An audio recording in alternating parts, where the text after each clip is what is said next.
Chef को एक task देने वाला हूँ। 4 पर्ची है मेरे पास, इसमें से जो भी पर्ची शेफ निकालेंगे वही हम डिश बनाएंगे आज।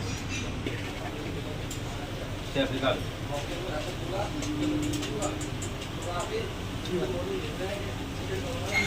गाइस ये आया है ग्रिल चिकन, अब बनेगा ग्रिल चिकन।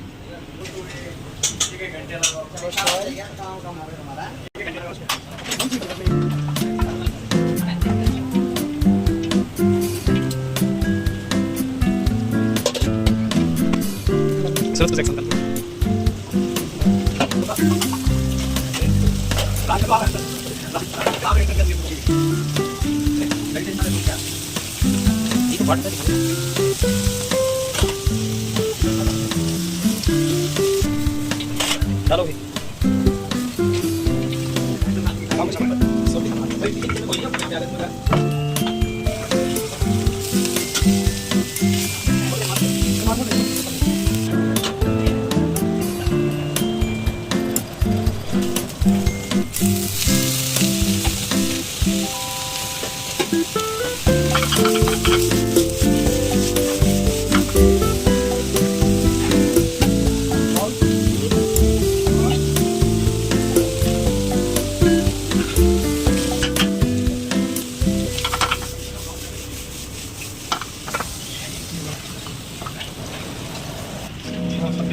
सूरज